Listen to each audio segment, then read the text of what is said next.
We begin our report with a ceasefire agreement between Israel and Lebanon's Iran-backed militant group Hezbollah after more than a year of fighting.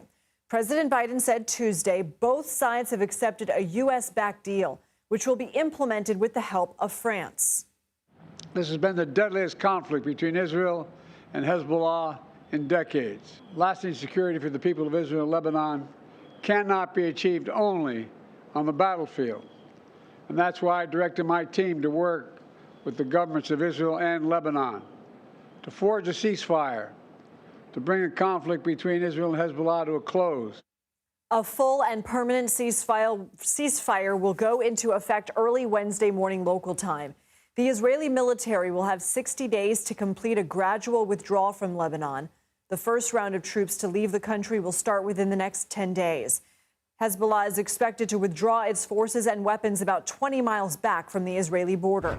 Just hours before the ceasefire deal was announced, Israel and Hezbollah were still exchanging rocket fire. The Lebanese health ministry says 55 people were killed by Israeli airstrikes in southern Beirut Tuesday, while Hezbollah strikes in northern Israel triggered air raid sirens. Lebanon's health ministry says nearly 4,000 people have been killed since the war between Israel and Hezbollah began. About 16,000 others have been wounded. CBS News foreign correspondent Debora Patta has the latest from East Jerusalem. Deborah? The ceasefire has been approved by Israel's cabinet, but Prime Minister Benjamin Netanyahu said Israel retains the right to strike back if Hezbollah violates the agreement and tries to rearm. The ceasefire will last 60 days, during which Israel will withdraw from Lebanon and Hezbollah will retreat north of the Litani River, with Lebanese troops and UN soldiers keeping the peace. The implementation of the deal will be monitored by a five-nation committee, including the US and France. Just today, Israel hit 20 sites in Beirut in the space of just 2 minutes, aiming to inflict maximum punishment in the final hours before the ceasefire takes hold. And sirens sounded across northern Israel as Hezbollah launched many rocket attacks. Most were intercepted. The two sides have been trading fire for over a year, but it exploded into all-out war over 2 months ago. More than 3,750 people have been killed in Lebanon, over 100 in Israel. And for those caught up in this war, a ceasefire cannot come soon enough. Back to you.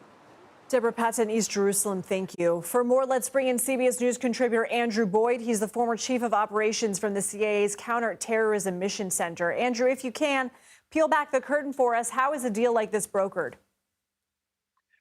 Good evening, Lindsay. Well, I mean, with a lot of involvement from the Biden administration and with separate dialogue between the United States government and Israel about that right to strike back against Hezbollah if they violate the tenets of the truce.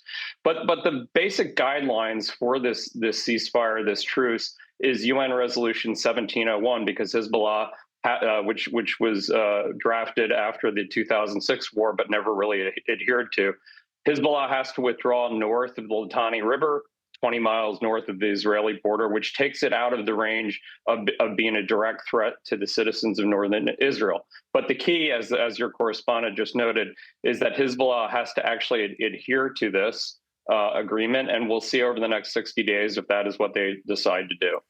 Israeli Prime Minister Benjamin Netanyahu said Tuesday there are three main reasons why he wants a ceasefire with Hezbollah in Lebanon: to be able to focus on Iran, give their forces a break, and to isolate Hamas. Does Israel feel it's completed its intended goals against Hezbollah? And what does it say that their troops and arms need replenishing?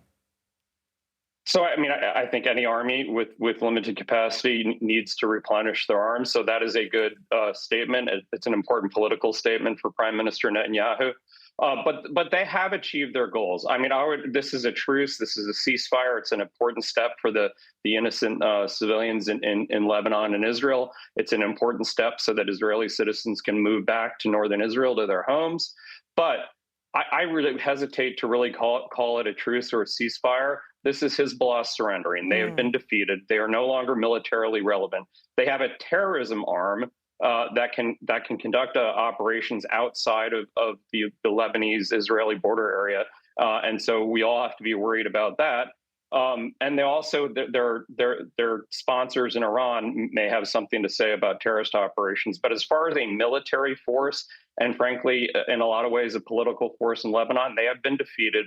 And this is Hezbollah surrendering. Their leadership has been decimated. Many of their fighters have been killed. And we'll just see if the 60-day agreement holds. But if it does, I think we're going to see Hezbollah return to focusing on social services, education to remain relevant in Lebanese politics. Could this have any effect on the ongoing conflict between Israel and Hamas? I mean, it could. The Iranians tried to link the two. They're two very different, very distinct groups with very distinct goals. Unfortunately, Hassan Nasrallah, unfortunate for him, he linked Hezbollah's future on October 8th after the Hamas attacks on October 7th to Hamas, wherein Hezbollah would continue to fire rockets and missiles at Israel until there was a ceasefire with Hamas. And that led to the demise of not only Hassan Nasrallah, but the entire leadership of Hezbollah. Andrew Boyd, thank you so much. Thank you, Lindsay.